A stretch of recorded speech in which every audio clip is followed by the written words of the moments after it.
La libertad académica es básicamente como libertad de investigación, o sea, Russell sostiene de que una universidad no solamente transmite conocimientos, sino que se centra fundamentalmente en el quehacer de investigación. Entonces no admite otra fórmula que no haya libertad. Es un principio muy liberal de libertad de expresión y de libertad de pensar y libertad de decir, aunque las cosas resulten ser impopulares y no gratas para los oídos de los gobiernos.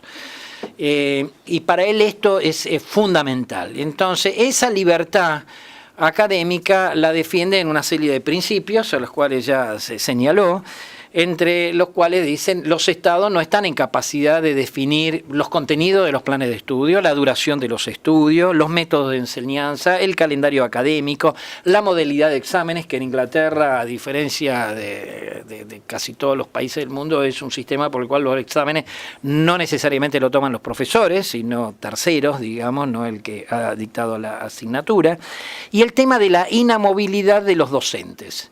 Es decir, la inamovilidad en términos de relación laboral. Esto quiere decir docentes, llamémoslo, vitalicios, cosa que si lo miramos desde la experiencia argentina, la reforma del 18, si algo rompió, fue el sistema de los docentes vitalicios, al introducir la fórmula del concurso como método en la universidad pública para tomar los mejores profesores y no el tema de docentes vitalicios. Es muy difícil disentir con Russell sobre estos criterios de lo que se entiende por libertad académica. Es decir, están dentro de lo que podríamos llamar el sentido común. Difícilmente un gobierno puede, hasta cualquiera sea de cualquier signo, pueda determinar contenidos, duración, etcétera, etcétera. Sobre duración de los estudios, en todo caso, después voy a hacer un párrafo a pie de página, pero sí es discutible el tema de la inamovilidad.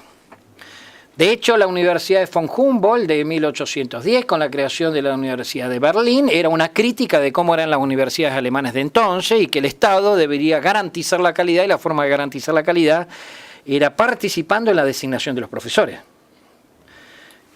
También debo decir que Russell, en su intervención, se remonta fuertemente a considerar la universidad como algo muy cercano a la Iglesia, es decir, la Iglesia medieval, y que tenía una disputa con el Estado, en donde se planteaba como tener una jurisdicción propia y separada del Estado. Entonces, primera llamada de atención que a mí me sorprende, desde el punto de vista crítico del trabajo de Russell, es cómo omite la declinación de las universidades alemanas del periodo prusiano de 1700 y que desembocó en la Universidad de Berlín. O el cierre de la Universidad de París de 1793 a 1896, 103 años que estuvo cerrada. Es decir, por algo fue. O la ley Avellaneda en nuestro país, que plantea que para la designación de profesores también interviene el Estado, que las universidades proponen las ternas y el Ejecutivo define. O de la Universidad Napoleónica, en donde los profesores no son de las universidades, sino son funcionarios del Estado. Quiere decir que el Estado es el que determina cuáles son, el que garantiza los procesos de competencia de concursos, y después los profesores no son de la Sorbona, sino son funcionarios del Ministerio de Educación.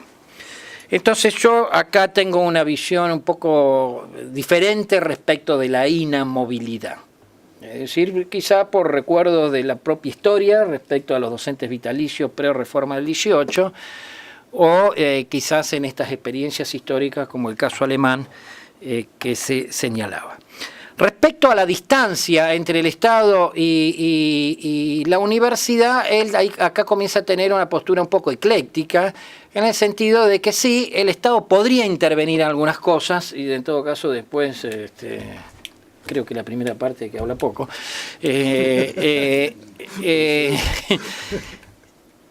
en plantear algunas diferencias. Por un lado, respecto al tema de los títulos.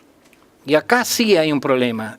Kant, cuando trabaja el texto del conflicto de las facultades, él es reprendido por el emperador Federico Guillermo, cuando cuestiona que no hay un área de debate de ideas y que es la facultad de filosofía. Entonces Kant le dice al emperador que le parece bien que el Estado intervenga en lo que son la formación de servidores públicos, entendiendo por ello los abogados, los médicos y los clérigos.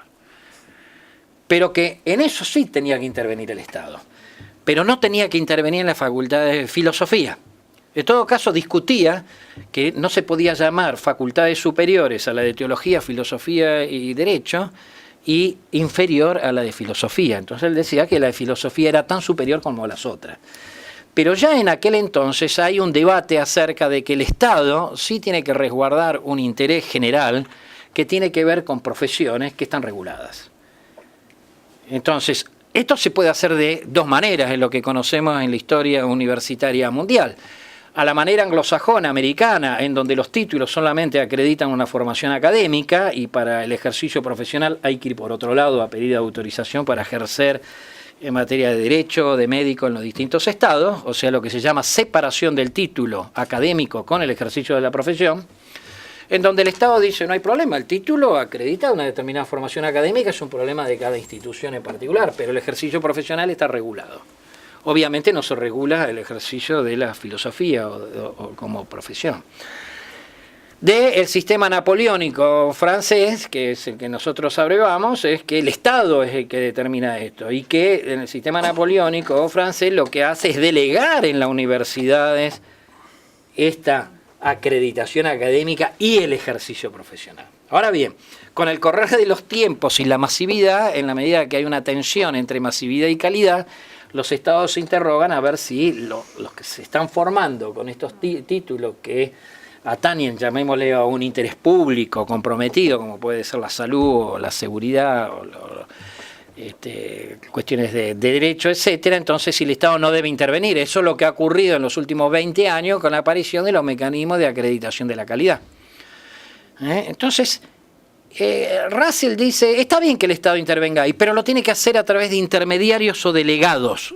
Y cuando habla de delegado e intermediario es el juicio de pares, que decide la propia comunidad académica. Así que Russell acepta que puede haber cierta participación del Estado, pero a través de delegados que se llama o intermediarios. Bien, cierro esta primera parte diciendo lo siguiente. Él hace eje en el tema de la investigación. Entonces dice, un Estado no puede definir qué es lo que hay que investigar. Y es correcto, es medio de perogrullo, es decir, ¿qué espacio habría con los creacionistas, dices? O los que hacen psicología freudiana, que podrían ser advertidos como que eso son cosas que no deberían ser investigadas. Él defiende la libertad de investigación. A rajatabla, ¿no? Y cuestiona que haya fondos orientados a la investigación en función de prioridades. Obviamente pertenece al Partido Liberal democrático y cuestiona la planificación y la experiencia de la planificación de Rusia respecto a la agricultura, es un ejemplo que da. Y él dice, bueno, ¿quiénes son los que mejor pueden administrar esta libertad académica? La universidad. No sé, hace algunas metáforas interesantes, aparte de los matrimonios tormentosos y esposos nómades y esposas infieles, dice. Y hace metáfora, por ejemplo, con el aviador, ¿no? Es un buen aviador, dice, en el acto de responsabilidad, simulando que es alguien de la universidad, no puede hacerse un viaje para ir a visitar a la novia. Esto está dentro de la responsabilidad que debe ser autorregulada. Pero tampoco el Estado le tiene que decir a qué velocidad puede ir y cuánto es el combustible que debe gastar, porque podría poner en riesgo el llegar a destino.